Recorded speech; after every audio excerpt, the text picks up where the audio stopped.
Hey, welcome to the show. I'm sitting here today with Mandy Pearce. Mandy, how are you doing today? Good. How are you? Man, I'm doing fabulous. As always, we're going to talk about one of the topics that I get asked all the time. It's should I start a nonprofit? We're going to go through a bunch of different questions. We're going to leverage your expertise and you're going to let everyone know that they definitely should not start a nonprofit. I mean, maybe you should start a nonprofit. We'll figure it out. But Mandy, why don't you tell us a little bit something about yourself and who you are and what you do? Well, I own a couple of businesses. The one that we're talking about today is Funding for Good. And I've been in business, since 2009, but I've been in the nonprofit world for about 25 years. I started right in college and have been in there ever since. I've only had one for profit job other than my for profit businesses. And I work with nonprofits all over the country doing development work, capacity building, leadership development, strategic planning, all that sort of stuff. And we also get this question all the time. So I'm excited to sort of deconstruct it a little bit with you today.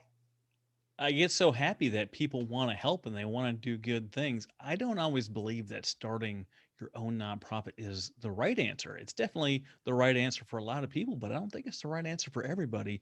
But I think we're going to jump into this and kind of dissect the things we need to know to figure out if that's the right idea and the right move for us or not. So I like to just jump right in and start these things. Like, what are some of the things that questions you need answered before you would recommend someone start a nonprofit? Some of the places that we start are, why do you want to start a nonprofit?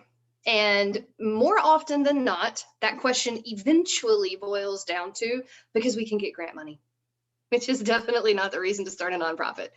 That would be like saying, I'm going to start a for profit business because I can take out a loan at the bank. If you don't have a sustainability plan and know where your revenue streams are coming from and know how you're going to sustain your business, that would also be a bad idea. So that's really the first conversation piece is why do you want to start a nonprofit?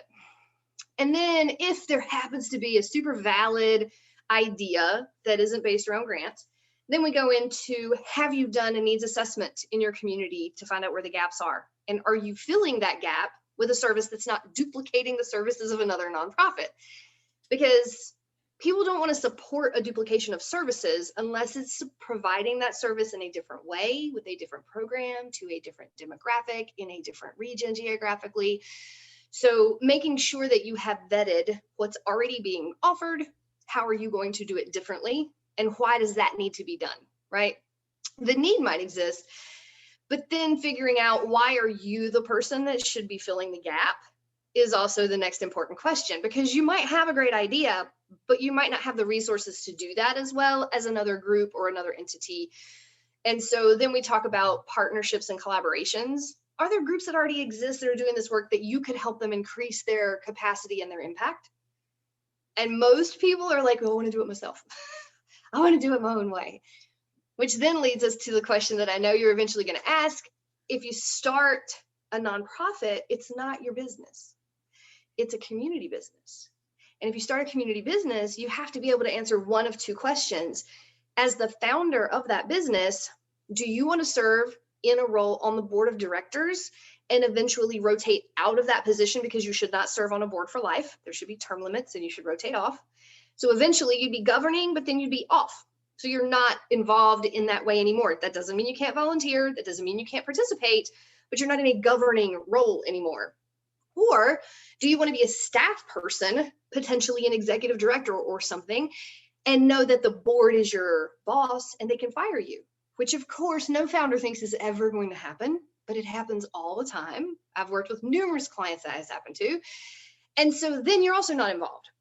So if you're a staff person and the board of directors decides to take the organization in a different direction than what you had initially envisioned, you have to be okay with that because you're a staff person and not a board person. And if you're a board person and then you rotate off, then you don't really have a say in that. So which one of those two positions do you want to be in starting your nonprofit? And a lot of people don't realize that that is sort of the question. They're like, oh, I'm starting a business. It's not a business. It's not going to be yours for life. It's a community organization that is run by the community for the community. So yes, it's a business, but it's not your business. Yeah, you don't own it like a traditional business. I Right. talked to someone and they're like, yeah, I'm looking to buy this nonprofit. I said, what on earth are you talking about? It'll cost you $0. And they're like, Right. that's not how it works. I'm like, I'm pretty sure that's how it works. And I was like, no person owns this. There's no valuation of the nonprofit. They can't sell it for a price or right. Yep. You can't buy someone out. And he's like, I'm pretty sure you can. I was like, I've been doing this for a while, and that's just not how it works. And one of the things is that you don't own it. Like, it's not Travis's dang old nonprofit shop. I'm Nope. Travis. Nice to meet you. It And is. it's also not like you own the stuff at the nonprofit, which is, I literally just had this conversation with someone last month. They have the most wonderful intentions of starting this organization, and they have very specific things they want to do with it. They, as a couple, have bought, I think it's a 60 or 90 acre piece of land where they want to have this camp, these retreats, this retreat center, whatever you want to call it. And I said, well, that's awesome. But do you know that because you've bought this property, if you're building your nonprofit on it, then one of two things happens. Either you have to put the property that you're building the stuff on in the nonprofit's name, because if they don't own their property, they can't get grants to upgrade the facility, to build new stuff, to do capital campaigns, because foundations want you to own your property, whether it's the building or the land or both. Or are you going to give them the land so they can do that, and then the land isn't yours anymore? So if something happens with the nonprofit in the future, it's not yours. They wanted to build their house on the same property so they could like be involved and live close by and blah blah blah. And I was like, how do you feel about that if at some point something happens and you're no longer involved because you're not a staff person or on the board, and the board decides to do something else with the property and your house is right there? Like, are you okay with that? And they were like, I didn't know that could happen. This is not a for-profit business. That's not how it works. And they're like, well, what if we wanted to close it? I was like, you'd have to donate the stuff in the organization's name to another nonprofit. That's how it works when a nonprofit closes its doors and files for dissolution. You can't just keep the stuff. That's not how it works. And they were like, really? I'm like, yeah, really. So, there's just all these misconceptions. Oh, we're going to do this thing and save money on taxes, or we're going to do this thing and get our salary paid really easily through grants, or everybody wants to support this thing. And I'm like, no, it's a lot more work than that. A whole lot more. There's Uncle IRS who is in your pockets and in your business every step of the way. Something that we talked about in our pre-interview is everything you do as a nonprofit is 100% transparency. Everyone knows your business down to the penny of who you are, what you do, where you put your money, and how it goes. Yes. And I don't think people realize that exactly. Oh, we're going to do this thing. It's going to be wonderful. But one of the questions I really like to ask people is like, well, what kind of person are you? Like, what are your strengths? What are your weaknesses? What does your financial situation look like outside of your current life? What does your life currently look like before starting this thing? Do you have the time? Do you have the resources? Do you have the connections? And people aren't really sure how to answer that. What kind of person are you? People don't, well, and to your point of what are your resources, people don't realize that, in my experience as a consultant, working in and working for nonprofits for over a quarter of a century, it takes a lot more work, effort, resources, time to run a nonprofit than it does to run many for-profits. You have to be documenting everything. You have to make all that documentation available to the public. You have to report it to your board of directors. You have to manage boards of directors. You have to train boards of directors constantly. For those people who have ever worked in any business where there was more than one person and you had to train somebody, imagine your frustration when that person that you work with leaves and you're like, oh my God, now I have to train a new person, right? In the nonprofit world, you have to train board members usually every 3 years, because some are rotating off. Some rotate off every year when you have classes and you're training them every single year. And then they're gone and you have all that institutional knowledge gone and you have to start over. That for me is exhausting, because you're never at a place where you don't have to train someone, whether it's a staff person or board person. It's a lot of work, and there's never an end in sight. At least when you run a business as a for-profit, a lot of times you have the opportunity to cultivate a staff person that can stay. You have an opportunity to create a culture that they want to stay. to raise a salary, to give benefits, to do all these things and be a great business to work in. And people do stay for life at some businesses. That's just not the case in most nonprofits. So I think that's a great question. What are your resources? What is your time availability? Because most people, I hear this from people that don't know a lot about nonprofits that want to start one. After they have started it, they'll say, I just want to run the program. I just want to provide the services. I'm like, yeah, because administrative work is not the same as running your program. And they're like, I don't want to do that stuff. That's running a business. So if you don't want to do that stuff and you just want to work with clients, work with programs, perhaps volunteering with another organization might be a better choice. And I do put people in that direction all the time. I say that to people more often than not. Oh, absolutely. I was like, who is already either serving this population that you care about, or who is already running a similar program where you can go plug in and really the vast majority of the time is get that feeling that you're looking for of giving Yes. back directly to this thing. A, it's much quicker. B, it's much easier. C, it doesn't take any admin work really. They onboard you and there you go. And D, you don't have to deal with all the headaches of running your own nonprofit. When I asked someone like what type of person they are they the visionary? Do they get out there? Are they willing to talk to people? And when you're in the nonprofit world, you have to talk to everybody every day about all the things that you do and offer and how the impact that you're making.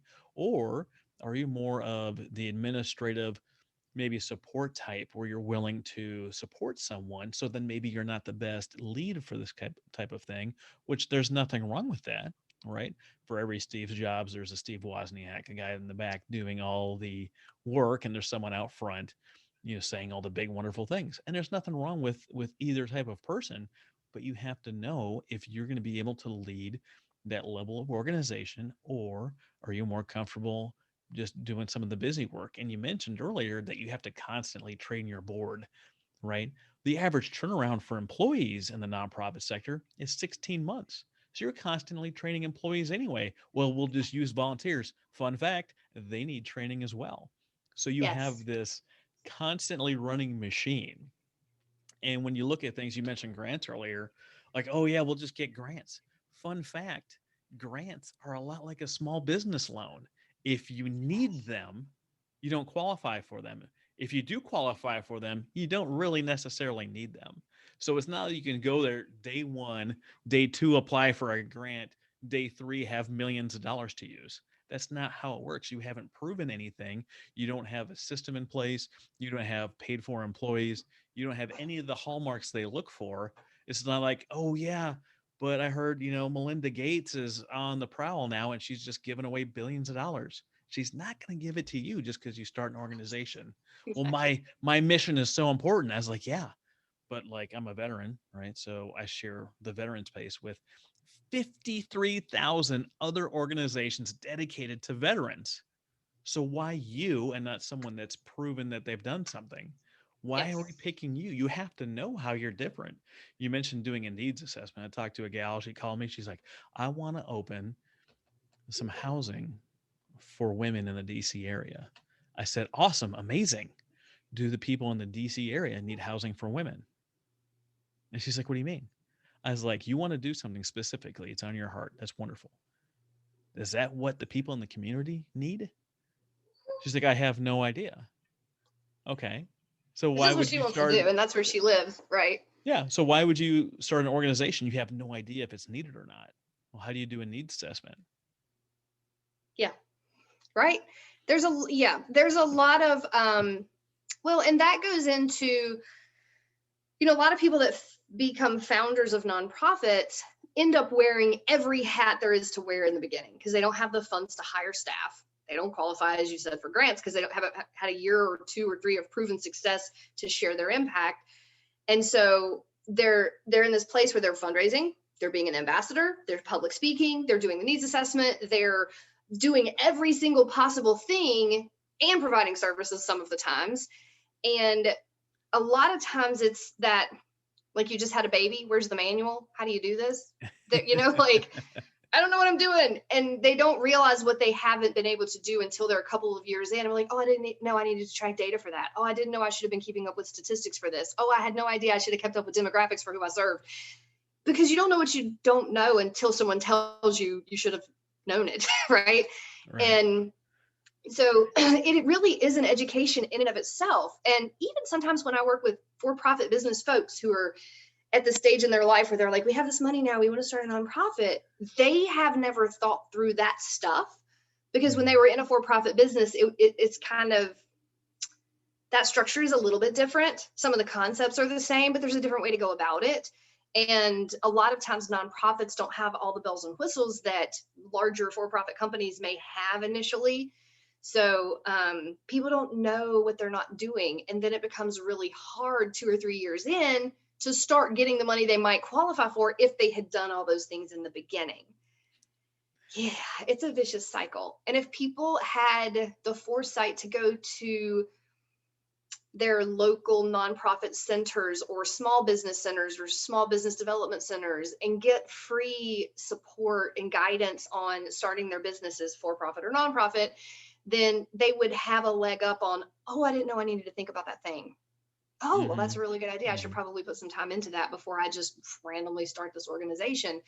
Um, a lot of people don't know those resources exist, which is also kind of frustrating. Well, I'm with you on that. But when I talk to people, they tell me what they want to do. They want to do these good things.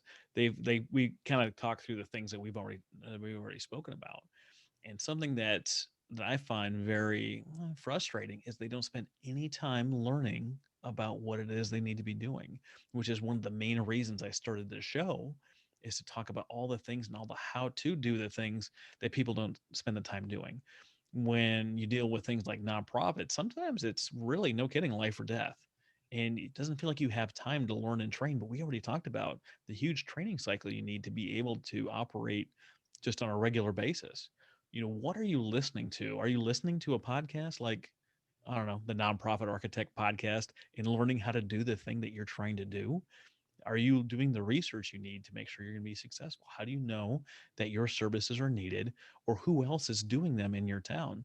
I talked to someone about, getting their life in order and doing this thing, and he's like, yeah, I'm really trying to, I'm creating a hockey program. I'm delivering hockey gear. I don't know if you know this, North Carolina hockey gear is expensive. I Like think you're all looking at sporting gear is expensive. but you're Just looking at depends on like what level you're 500 bucks. You've competing got at. pads and helmet and jerseys and skates and sticks and ring time. Like 500 bucks Yeah. is like the low end of hockey. It's not like soccer, you get cleats and a ball and you're done. Maybe some shin guards and a mouth guard, but like hockey's expensive. I was like, well, what does the rest of your life look like right now? He's like, well, I'm working 3 jobs, none of them paying more than $9 an hour, and I'm living with my sister and I'm sharing the bunk bed with my nephew. I was like, hey, brother, I know that you want to do good things, but right now you're not in a place where you can give to these nonprofit services. Your personal life is not in order. You don't have the bandwidth, time, energy, or focus to really make an impact on what you want to do because of these other things. Talked to a gal in Vegas doing the same thing after the Vegas shooting, creating an organization that dedicates to that. And I was like, well, what do you do for your job? Like, how does your finances look? She drives part time for Uber. And I was like, you don't have the stability you need to take on the enormity that it is to start a nonprofit. You're immediately in over your head. You don't know the things that you don't know, the things that are going to bite you. You don't have the resources to take care of yourself, let alone to take care of other people. And I don't want to discourage people from helping, but starting an organization takes so much time, energy, effort, and relationships to make these things work. And if you don't have your own life in order, what are the chances you're going to be able to provide quality services for the long term?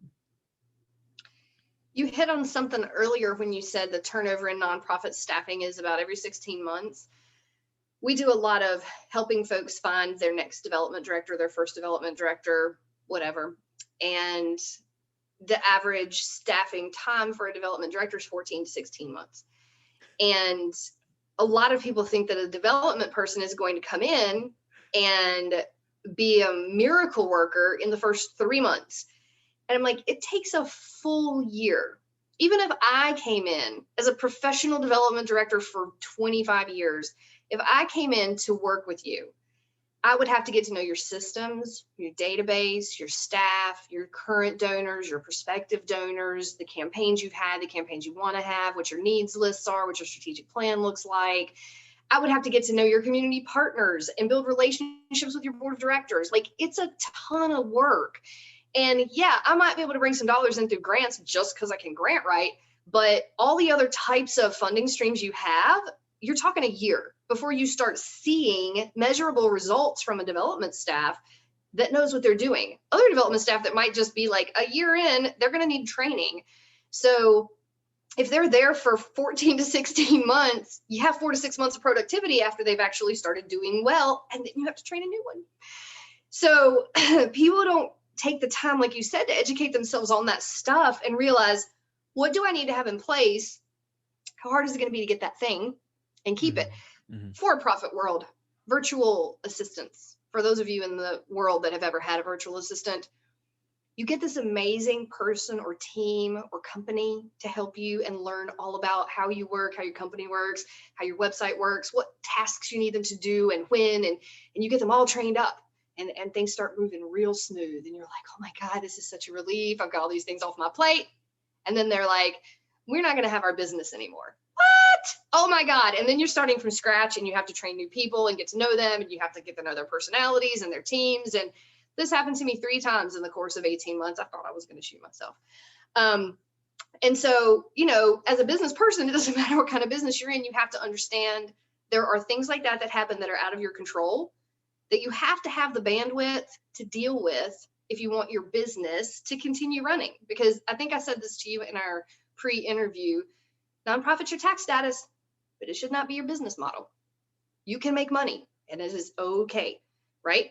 You don't have shares. People aren't purchasing shares to make money off of you, but you can make money and have it in your bank account from year to year and be, what is the word I'm looking for? Financially stable. And You that's need to. okay. You need to. Yes. It's not that it's okay. It's a requirement. Because Yes. if you're looking to start something and you're not sure how to fund it, and you're not sure about all these things and whatever, right? You can learn as you go. But the number one focus, in my opinion, is creating sustainability. Are you looking to only do services for 18 months? Because if you don't create these revenue streams and create a sustainable model, then 18 months is about all you get from burnout. I've got a friend of mine, great guy, love him to death. He's running an organization here in Oklahoma City. And he came to me, he's like, I'm doing this, I'm doing this, I'm doing this. He's like, I think I got to shut it down. I was like, I agree. Absolutely. I was like, your focus is here, here, and here. And there's no way you can keep all these plates spinning at the same time. Absolutely. And he shut it down. And then about 6 months later, he calls me. He's like, hey, I'm thinking I'm starting it back up. I was like, okay, fabulous. Why did you shut it down in the first place? He's like, I was tired, wore out. The money wasn't there to keep it going, and wasn't able to divide myself like this. I was like, cool. So what are you planning to do differently so you can get this thing up and sustainable and not cause you all the stress? He's like, what do you mean? I was like, if you're telling me right now, as a buddy, He's you want just to start the rested same now. thing He's and do ready it to the do it same again. way, you are just telling me that 12 to 18 months from now you're going to close your doors again because you didn't do anything differently. You're going to run it the same way, do the same type of things, not make it sustainable just like before, not raise the money just like before, and you're going to be in the same place you were 6 months ago when you called me and you told me you're going to shut your doors. And he was shocked that I would say this to him. I was like, are we friends? He's like, yeah. I was like, as a friend, I expect that you're going to hold me accountable and I'm going to hold you accountable. And I love your vision. I love your passion. And I love the things that you did. But there's some big gaps here, brother, in what it is that you're trying to do. And if they're not addressed, you haven't created something new. You've just took back on an old problem and wonder why it's going to hurt you later. And I'm not okay with that for your life. I don't know if he felt the love in this statement or not. I don't think he started it back up again yet. But those are things that really matter. Are you able to sustain this thing? I talked to a guy, he does plumbing 60 hours a week so he can afford to take veterans hunting and camping for the weekends. And in the fall, when you get into those hunting cabins, he's working 60 hours and then he's basically working 80 hours on the nonprofit. So 140 of his 168 hours is spent actively doing things to either bring in money or to deliver services. And I was like, are you setting up other revenue streams? And we're going to get into that here in a second. And he's like, no. I was like, well, how long are you going to be able to do this? He's like, well, I haven't had any problems so far. I was like, how long have you been doing? He's like, 4 months. I was like, so you're just getting into it? And he's like, yeah. I was like, let me know when you're ready to shut your doors. And he's like, I don't like to be talked to that way. I was like, well, I don't like someone telling the community that they're going to provide these programs. And because they're not sustainable, then in less than 2 years, they're going to say, hey, we can't do this anymore. Sorry about all these programs that have to go away because I didn't do the back end diligence to make this thing sustainable. And that's the thing a lot of people don't understand. You always hear about organizations that do what I like to call crisis campaigns, where they're like, oh my gosh, if we don't raise $3,000 in 3 days, we're going to have to close our doors. Nobody wants to give money to that, people. Please. Nobody wants to help you keep your doors open for 3 days. Because then what's your sustainability plan to keep it open for the next month? Obviously, there isn't one. Foundations certainly don't want to do that because there's no return on their investment. There is no security in their giving, and today foundations and donors are much more savvy than they used to be. They want to know what the return on investment is for their dollars. They want to know what impact are you having with our dollars. So, if you feel like you're going to be crisis fundraising all the time just to keep your doors open, that's a conversation. Um, I helped an organization here get started with some friends of mine who wanted to start a very specific type of nonprofit. And they are one of the groups that I worked with. I was their board chair for 3 years. And then they decided to close their doors because they were a nonprofit and the owners decided, we just really want to do programming. We don't like all this other admin stuff. We don't like collecting fees. We don't like asking for money. We don't like writing grants. We don't like grants management. We don't want impact reporting. We don't want to have to do all this stuff. We just want to provide this service that we are passionate about. And I was like, yeah, you don't need to have a nonprofit to do that. You can go work in a for-profit doing the exact same thing that you're doing right now and not have to manage any of that. And that's exactly what they did. They moved to Colorado.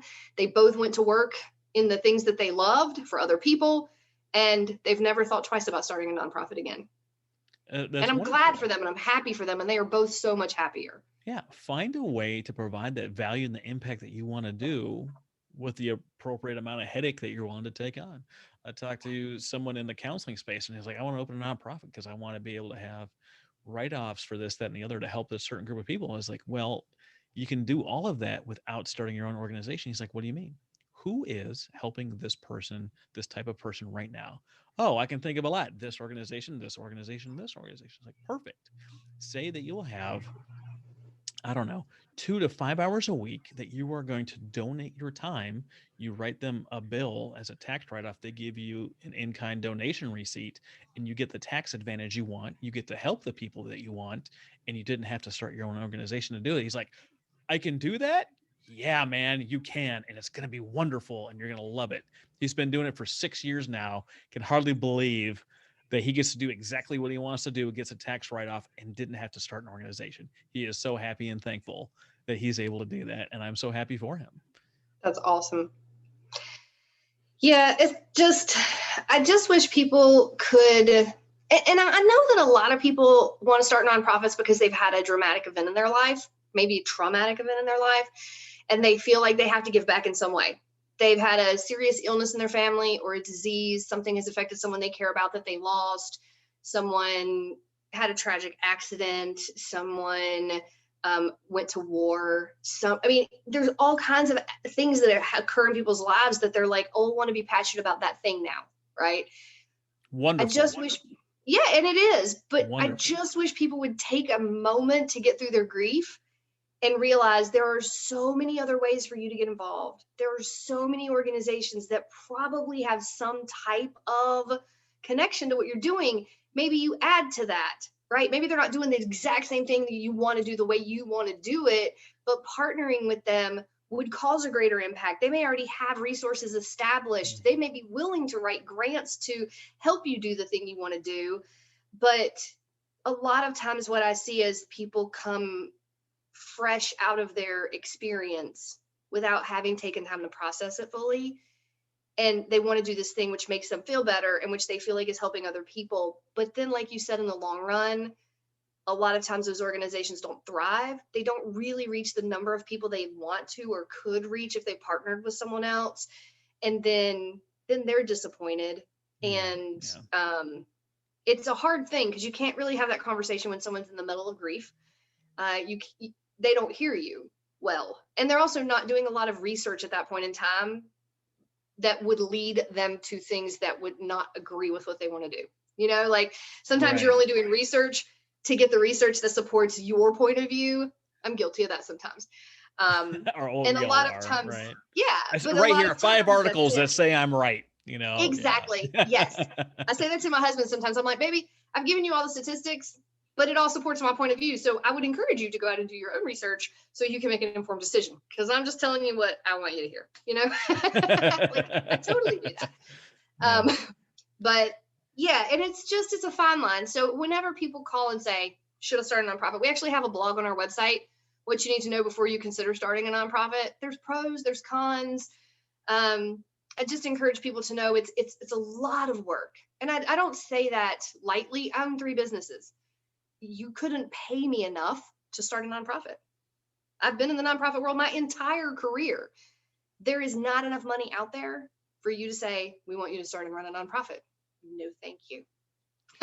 I'll stick with my for-profit businesses all day. I'm happy to help you with your nonprofit, but I don't want to own one myself.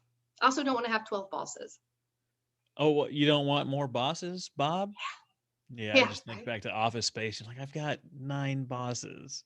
Like, how can I possibly? Did you get the cover sheet on your TPS reports? Oh, did you hear that we're doing TPS reports in different ways? And in the nonprofit world, it's the same because there is just so many things, so many bosses, so many regulations, so many ways of doing things. And people start off and they want to do it the same way that the American Red Cross is doing it. You can't start the way they're doing it. It's like starting a baseball team and expecting to operate like the Yankees. If you've got the Yankees money, you can maybe do that. But if you don't, you have to figure out a different way to do that. They talk about this in Moneyball, and they found a different way to find ways to win that didn't cost so much. The same way with starting a nonprofit. It's going to be a decade before you can operate the way the Red Cross does with the donor engagements and writing the major grants and doing all these things. You can't start at that level. No one can. There's nothing wrong with that, but you have to do different things in different tactics. And one of the things you have to do is you have to find different streams of revenue. You have to bring it in from t-shirt sales and different types of partnerships, and you have to be able to work with organizations that are going to fund you every month on the back end automatically, so you can put them on autopilot, send them a thank you card every month or a call to catch up, but you know that money is there, and then you got to put your efforts somewhere else. So what are the different kinds of revenue streams that you like to recommend people get involved with? So the first thing we really talk to folks about is, you have to have a board of directors before you can really do a lot with your nonprofit. And to your sports analogy, we talk about, if you recruit intramurals, then you can't play like the pros. So you need to recruit the people to support your organization in any role, whether it's a staff person or board person or volunteer, and have those expectations of, we're going to have a professional team, right?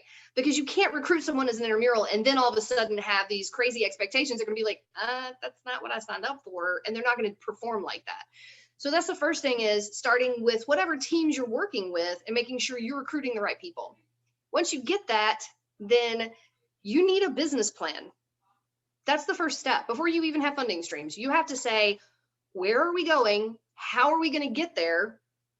And create the plan that your staff and board agree upon. Because if you don't have buy-in from both groups, then it's not going to be successful. And so in the nonprofit world, we call that a strategic plan. For those of you that have been in the business world your whole life, it's the same thing as a business plan, right?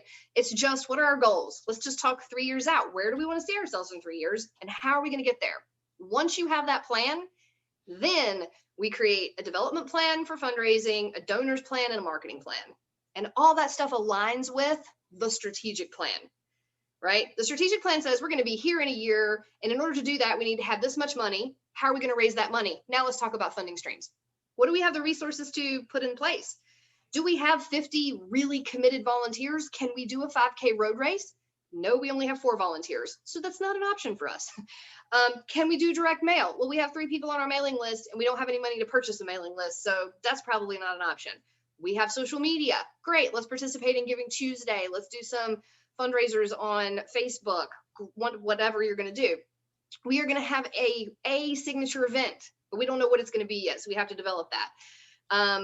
There's a bazillion types of funding streams: grants, churches, individuals, businesses, corporations.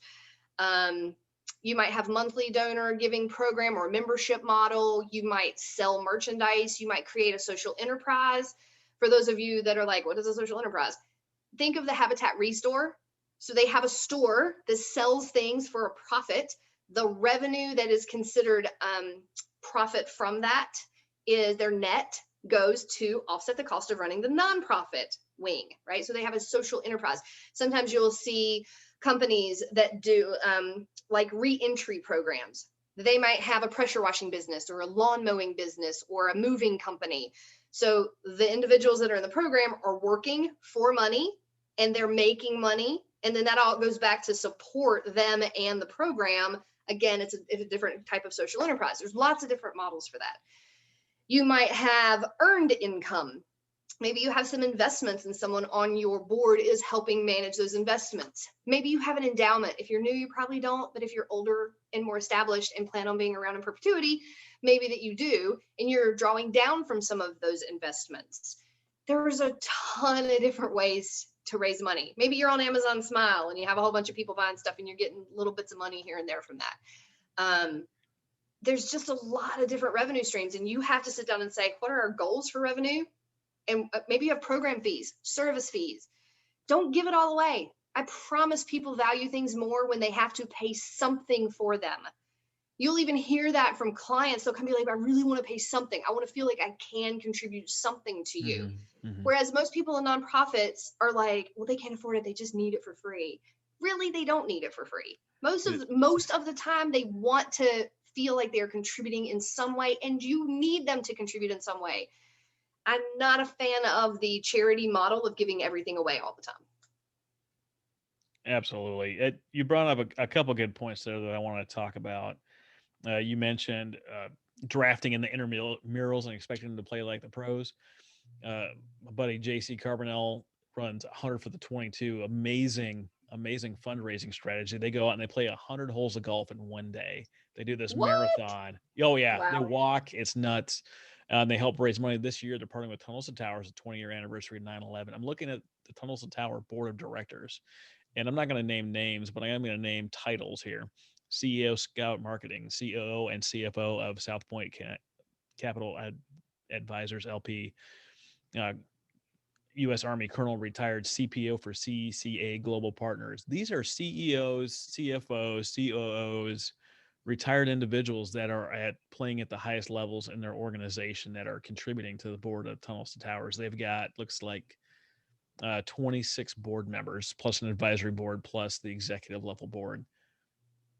These are people that were drafted from the majors to participate in this thing. They're not playing small. They're playing for keeps and they're playing for real. You also mentioned participating and being part of the solution. You mentioned the membership model. I talked to a guy. He's like, yeah, I can't make them pay. I'm like, yeah, you can. People do it all the time. Like, oh, it says that my bylaws. Fun fact, you can vote to Edit your change bylaws. your bylaws. And you should review them every year anyway, people. Yeah. Do we like it? Do we not like it? Is this hurting us? Is this helping us? What is it? I did an interview with Nick Valentine, CEO of Operation Phantom Support down in Killeen, Texas, right outside of Fort Hood. They run a food pantry. Everyone that participates pays $20 a month. And people are like, well, you can't do that, like you mentioned. You can, and he does. And the wonderful thing about it is people are standing in line waiting for food, there's no shame because you know your $20 is supporting that family in front of you and behind you, and you know that their $20 is supporting you. You guys are in it together. And it's wonderful and it's magical and it's such a great place in all the things that they're doing. So I love that. If you haven't heard that episode, jump back, check out my interview with Nick Valentine. And then you talked about free. My goodness, my goodness. people stop asking me for my services for free. I've got a free podcast, I've got a free group. If you want to talk to me, it's going to cost money because it is my business. And you running around hat in hand, panhandling and telling your sad story doesn't bring in any dollars. It'll bring in a couple, but it doesn't bring in the real money. The real money is in that abundance, that story of amazing transformation and the impact you're making, not the tin cup. Get rid of the tin cup, get rid of the sad sack, tell the amazing stories of victory, and you will have money coming down from the skies from you. Please, please, please stop expecting things for free because Yeah. that mindset will have you closing your doors in 2 years. And the great thing is when you do share your impact and you share how someone can get involved in that, um, people will choose to donate to you even when you don't ask, right? So I do get very tired of the shoestring budget. Everything has to come for free. If you can't donate it, blah, blah, blah. I also get tired of the, we're going to give you so much exposure. Exposure doesn't pay the bills, people. I appreciate that. And that's a great concept. But if I said to you, I want you to bring your whole staff and come volunteer with me for a day at this great thing, and it's going to give you exposure, would you be like, yeah, that's a great use of my resources and my volunteers for the day? Probably not. So flip that story around before you offer it to someone else.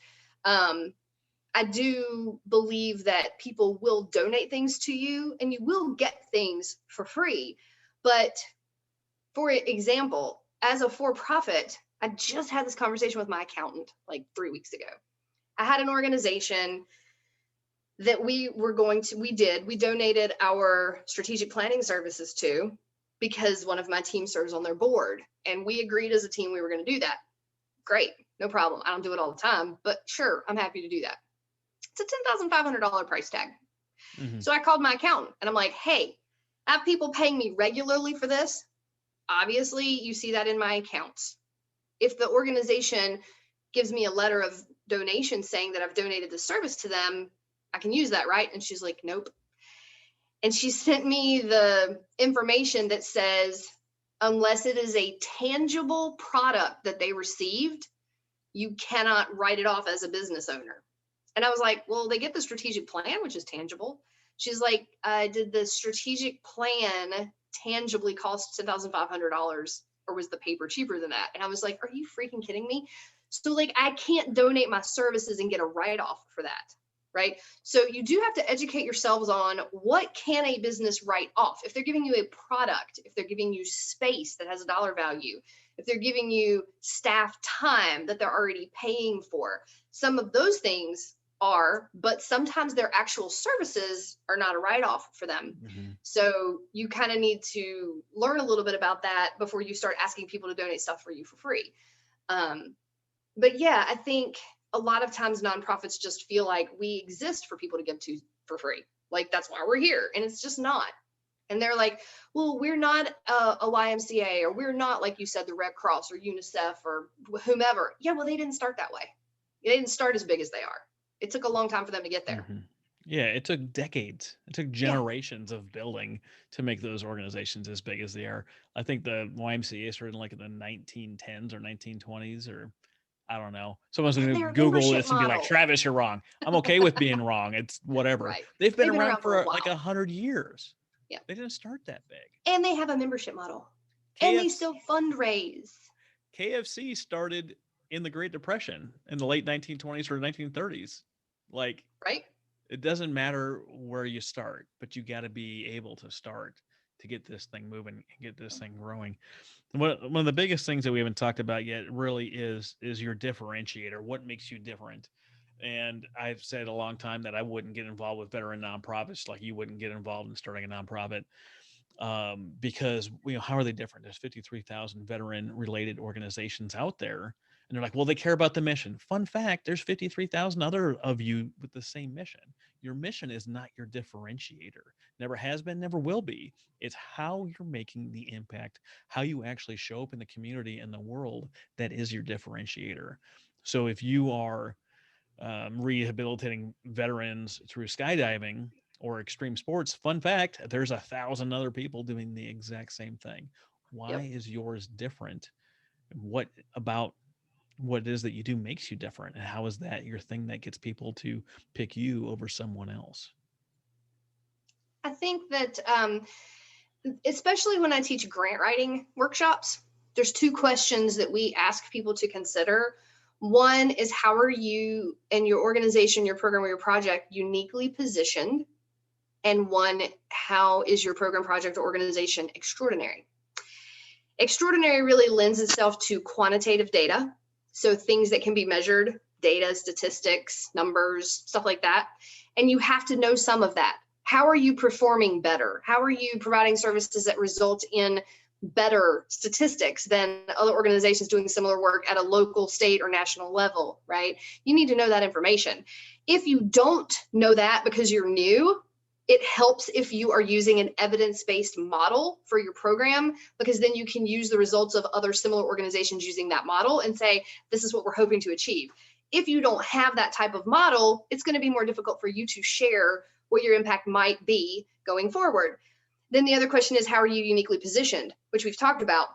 If you don't know how you're uniquely positioned, it's going to be very hard for you to explain that to a potential donor, a volunteer, someone who wants to serve on your board. And unique positioning is, there's two hospitals in our community. One has an open MRI machine, one has a traditional MRI machine. Great, they both have MRI machines, but this one is uniquely positioned because they have an open MRI, right? Same two hospitals, they both have emergency departments. They both have bilingual staff, but one of them has bilingual staff on third shift and weekends. The other has bilingual staff 24/7. That's how they're uniquely positioned. They can serve that community at any point in time when they walk in the door, right? So you might have a lot of similarities to other organizations. You have to know how you're different. And if you're not, that is a problem for your, you can call it marketing or whatever you want to call it, but getting people out there to decide you're the person we want to give to. I tell people it's like writing a college essay for a scholarship. Everybody graduated high school. Everybody competing has a great GPA. Everybody competing had public service in some way or volunteered as a high school kid. How are you different? What makes you the one I should give this money to? Because you all have a lot of similar things in common. That's what grant writing is. That's what getting donors and engagement in the community is all about, is telling people this is how we're different. And that's very important. If you can't answer those questions, you need to sit down and have that conversation before you decide to move forward.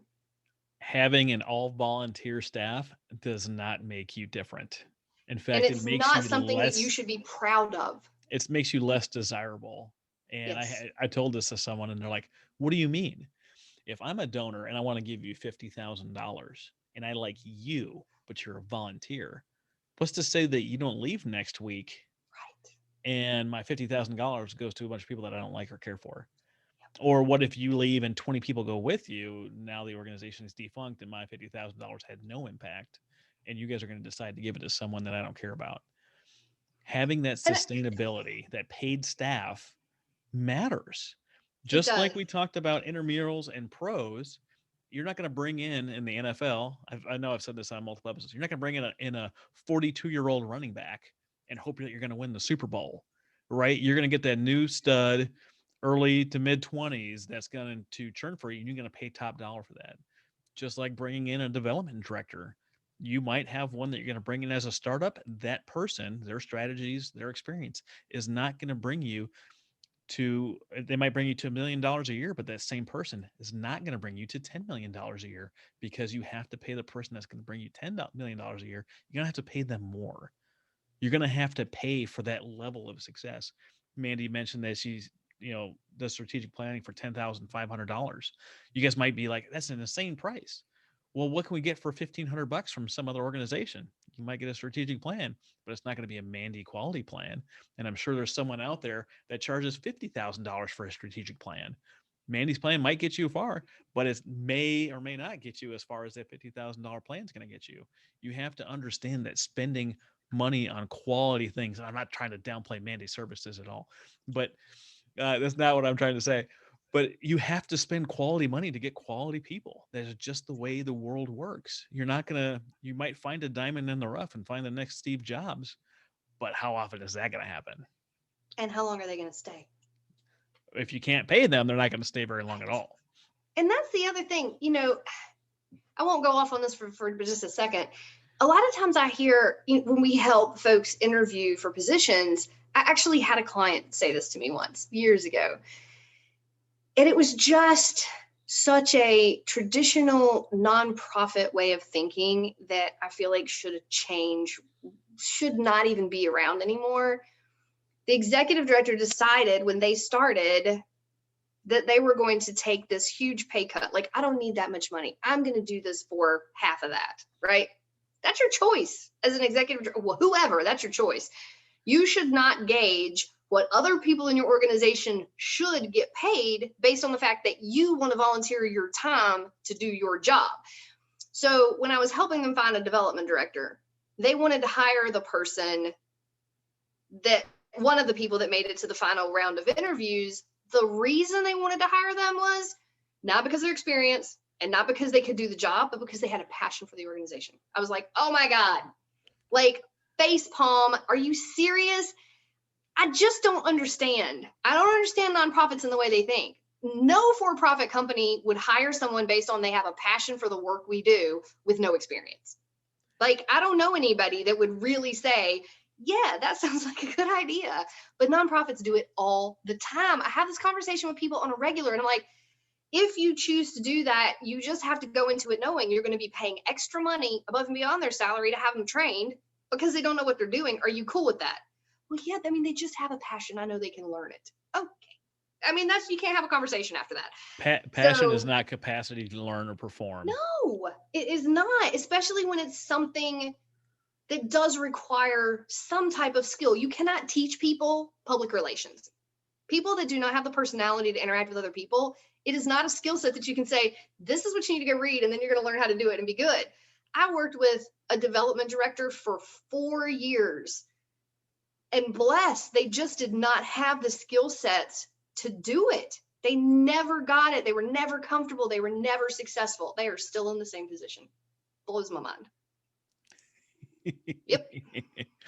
You brought up marketing a little bit ago, and I cannot tell you the number of organizations that I talk to that have no dollars allocated to marketing. They don't even have the Google ad grant, which is 10 grand a month that Google gives you in ads. They don't give you 10 grand, right?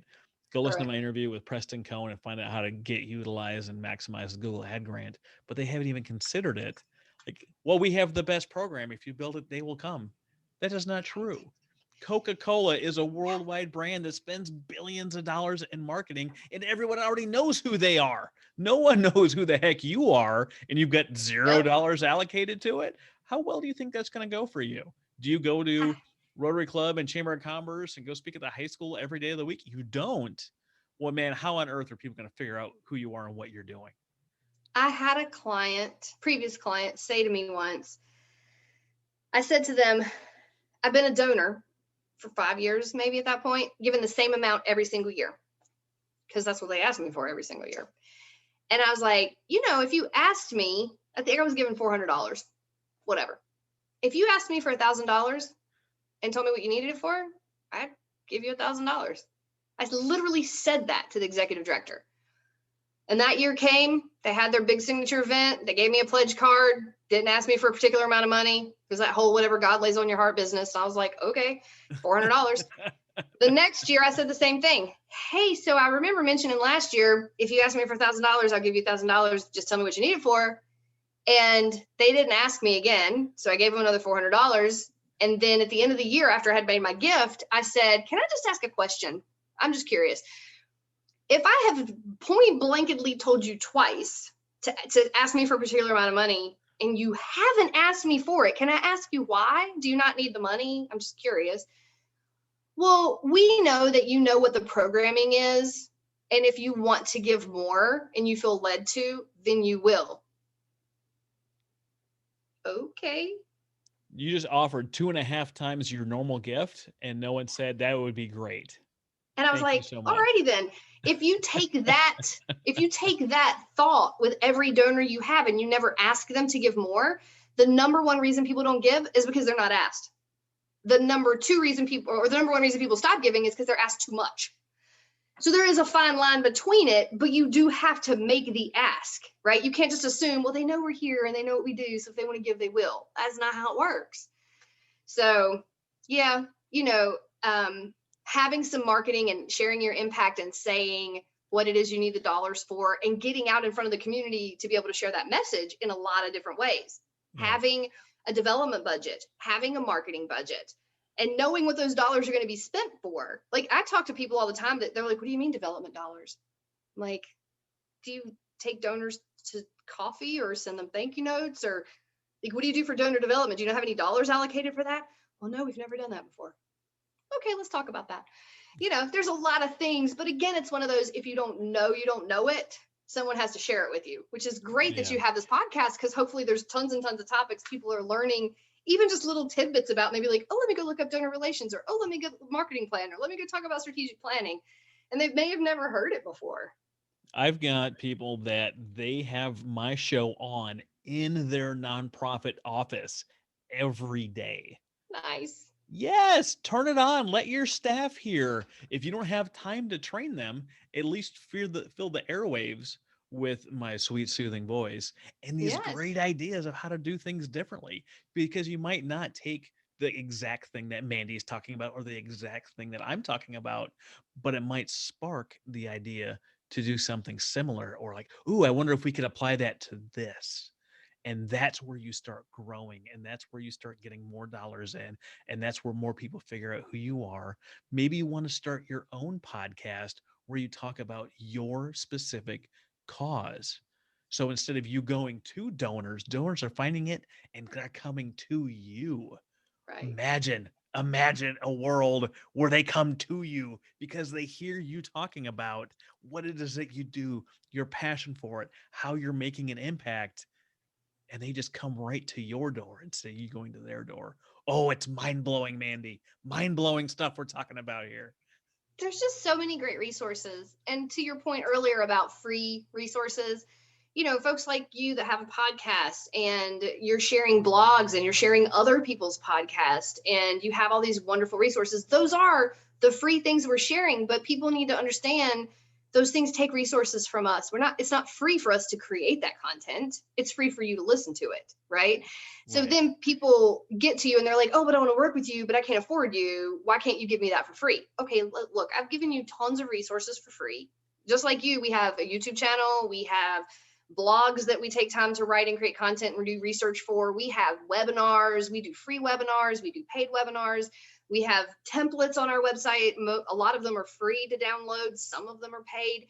But like every resource that a for-profit business creates for you cannot be free. That is not how for-profit businesses stay in like That's a we can't create no-profit the free stuff business. if we don't have other people paying us. Do you know what I It's a mean? no-profit business and a business that Yes. shuts its doors. So If it's you just if always you be considerate of what you're asking other people to provide for you for free. Oh, absolutely. Absolutely. This is a an on fire conversation, Mandy. We have talked about, should I start a nonprofit? What type of person are you? Can I start with grants right away? What are different revenue streams? What do you mean I need more than one revenue stream? How am I different than others? Am I 100% transparent? Do I know that I don't own the nonprofit, that I have to always train my board of directors and my staff and my volunteers? And should I ask for things for free? Fantastic content. What is coming up in your world? What do you guys have on the horizon that you guys are doing or developing? We just finished a strategic planning webinar series that we finished last week. In the middle of September, and I don't know when this is airing, so the middle of September, we have a building dynamic boards virtual boot camp. Normally, that is an in-person 2-day event, but COVID, so it's online for 2 days. And then we're scheduling strategic planning for the rest of this year is almost full. So we're looking at 2022 at this point. And then we actually are launching at the end of September our 2022 leadership development series. It is a webinar series that's all about leading with intent. And so it'll be a 12-part series that starts in January. And that's our big focus for the last quarter of 2021 is promoting that. That is phenomenal, Mandy. I love all the great work that you are all doing, paid and unpaid alike. Where can people find you? What's the best place for them to get a hold of you? Fundingforgood.org. And there are tons of places on there for you to request a phone call, for you to schedule an on-demand consultation, for you to get in touch with us via email. What you will not find is my phone number. So, that if you want to reach out to us, start with one of the forms on our website. There are numerous ways for you to reach us. I don't have the capacity to field phone calls from thousands of people a week. So, and we don't have a phone service. When I do answer the phone, I want people to hear my voice and talk to me. So there are ways to schedule calls there. But, take a look around. There's a lot of free resources, like we said, but there's also a lot of content about the impact work that we do, from strategic planning to grant consulting and templates and finding your next development director and program design. We do a lot of that. But I would encourage you to take time to look on the website before you schedule any calls. Absolutely. You check out Mandy Pearce and her services at fundingforgood.org. Thank you so much, Mandy, for being my guest today. Thank you. Absolutely. Thanks for having me.